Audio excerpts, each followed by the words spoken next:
ভাই জীবনে অনেক বলদ দেখছি, কিন্তু এর মতো বলদ কখনো দেখি নাই। মানে নিজেকে রকেটে বেঁধে আবার সেই রকেটই আগুন দিচ্ছে।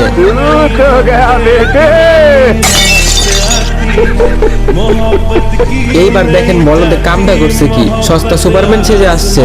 ভাই আমার মনে হয় এই বলদের বড়দের চুলকানি উঠছে। তো এই বলদে যখনই পাহাড় থেকে লাফ দেয়,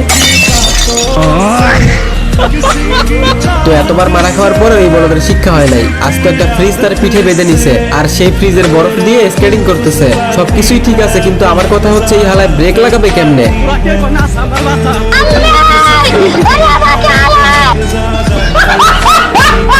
এই ব্লেডের এত ধার যে একটা চুলকে 3 ভাগ করে দিচ্ছে। তো পপায়ের দোকানে এই হলো প্রথম কাস্টমার। ভাই দাড়ি এত শক্ত যে ব্লেড ভেঙে গেছে। ভাই জীবনে আর কি দেখবো, এখানে তো হাতুর বাটাল দিয়ে সেভ করতেছে। তো এইবার হচ্ছে চুল কাটার পালা। ভাই রে ভাই, এই বলদের ট্যালেন্ট দেখে নিজের গালে নিজেই চড় মারতে ইচ্ছে করতেছে। তো চুল সেট করার পর একটা চুল কোনো মতেই বসতেছিল না। সবাই সাবস্ক্রাইব না করলে এরকম নাপিতের পাল্লায় পড়বেন।